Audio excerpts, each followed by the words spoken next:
Estudo de Lucas, capítulo 22, na Bíblia de Estudo Pentecostal. Senhor Jesus, Senhor, pedimos que o Senhor venha falar conosco durante a leitura desse estudo, que a Tua palavra seja revelada no nosso espírito. No verso 3 de Lucas 22, fala sobre Judas, né? Entrou, porém, Satanás em Judas, que tinha por sobrenome Iscariotes, o qual era do número dos 12.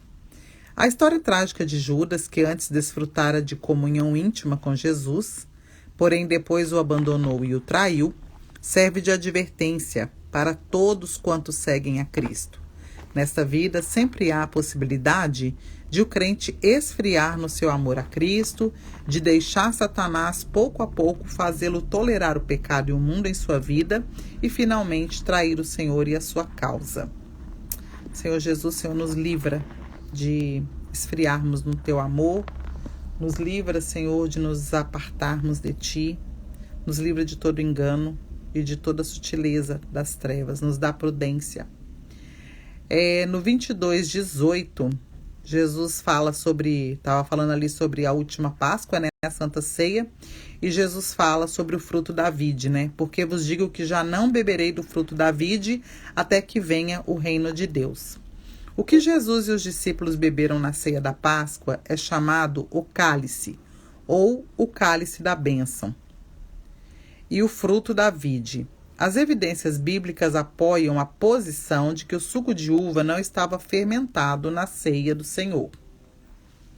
Depois tem um estudo, né, sobre o vinho nos tempos do Novo Testamento que eu posso fazer. E no 22:20 fala: semelhantemente tomou o cálice depois da ceia, dizendo: este cálice é o Novo Testamento no meu sangue, que é derramado por vós. Com as palavras "o Novo Testamento no meu sangue", Jesus anuncia o novo concerto ou testamento. Tem um estudo sobre a paixão de Cristo, firmado mediante a sua morte sacrificial. A nova aliança tornou-se eficaz somente pela morte de Cristo. Os discípulos ingressaram na nova aliança quando foram regenerados pelo Espírito Santo, que passou a neles habitar na tarde do dia da ressurreição de Jesus. Depois foram batizados com o Espírito Santo no dia do Pentecostes. No capítulo 22, do 24 ao 30, fala sobre o maior será como o menor, né? A verdadeira grandeza. A verdadeira grandeza do ser humano é uma questão do nosso ser interior e do coração. É vista na pessoa que expressa sua fé e seu amor a Cristo em sincera humildade, no desejo de servir tanto a Deus quanto aos homens e na disposição de ser considerado o menos importante no reino de Deus. A verdadeira grandeza não está na posição, no cargo, na liderança, no poder, na influência, nos diplomas de nível superior, na fama, na capacidade, nas grandes realizações nem no sucesso. O que importa não é tanto o que fazemos para Deus, mas o que somos em espírito interiormente diante de Deus. 2. A verdadeira grandeza requer que sejamos grandes no que é justo. Temos que procurar ser grandes na fé, no caráter santo, na sabedoria, no autodomínio, na paciência, no amor. Trata-se de termos a grandeza de Cristo, que amou a justiça e aborreceu a iniquidade. 3. A verdadeira grandeza é questão de sincero amor, lealdade e dedicação a Deus. E aí o que importa é sermos consagrados e fiéis onde Deus quis colocar-nos.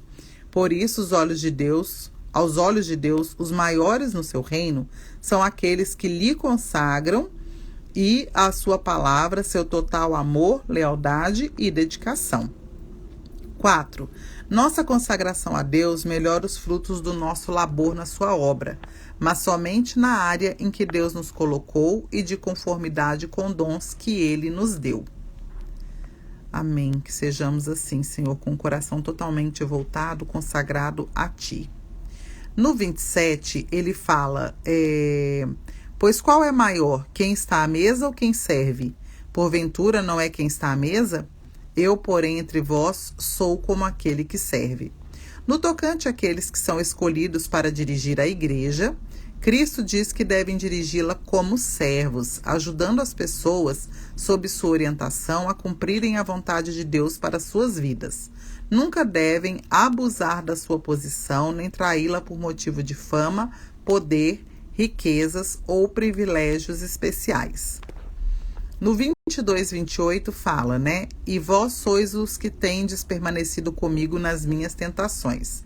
Jesus manifesta diante dos seus discípulos a sua gratidão pela fidelidade deles durante a sua vida, nas circunstâncias difíceis em que foi vivida. Nosso maior cuidado deve ser também o de permanecer leais a Ele num mundo hostil para com a sua causa e seus padrões de justiça. Amém. No 29 fala, e eu vos destino o reino, como meu Pai me destinou. Jesus oferece um reino aos seus seguidores fiéis. Amém. Senhor, que sejamos encontrados fiéis, que o teu Espírito nos dê lealdade e fidelidade a ti. Esse reino futuro é estabelecido por ele mesmo. Os discípulos não devem esperar glória terrena e poder neste mundo durante a presente época. No 22, do 31 e 32, Pedro é avisado, né? Disse também o Senhor: Simão, Simão, eis que Satanás vos pediu para vos cirandar como trigo. Mas eu roguei por ti, para que a tua fé não desfaleça. E tu, quando te converteres, confirma teus irmãos. Amém. A declaração de Jesus a respeito de Pedro revela duas verdades importantes. 1. Deus permite que Satanás nos tente somente dentro de certos limites. O diabo não tem liberdade de fazer o que quer com o povo de Deus. 2. Jesus ora para que os seus não fracassem na fé. Como nosso intercessor celestial, ele ora por todos aqueles que por ele se chegam a Deus, vivendo sempre para interceder por eles. Deus é fiel para com todas as nossas tentações, provê um modo de escape delas. Mesmo assim, o cumprimento das orações de Jesus é condicional. Se alguém recusa a graça de Deus, a intercessão de Cristo não tem efeito nessa pessoa. No 22:36 fala sobre a espada, as duas espadas, né? No 22:36 fala assim: Disse-lhes, pois, mas agora aquele que tiver bolsa, tome-a, como também o alforje, e o que não tem espada, venda a sua veste e compre-a. As palavras de Jesus para seus discípulos comprarem espada podem ter sido irônia. Considere-se que, até então, ele os incentivara a viver a vida da cruz, ao invés de adotarem métodos do mundo. A seguir, Jesus passa a declarar seu propósito em seguir o caminho da cruz, segundo a vontade de Deus. O versículo 38 deixa claro que os discípulos não compreenderam o que Jesus queria dizer. No 22:54 fala sobre Pedro nega Jesus. Então, prendendo-o, levaram e o meteram em casa do sumo sacerdote, e Pedro seguia-o de longe. Para a ordem dos eventos da prisão de Cristo à crucificação, tem uma nota em Mateus 26:57, que fala, Mateus 26:57, vamos procurar o que fala aqui, Mateus 26:57.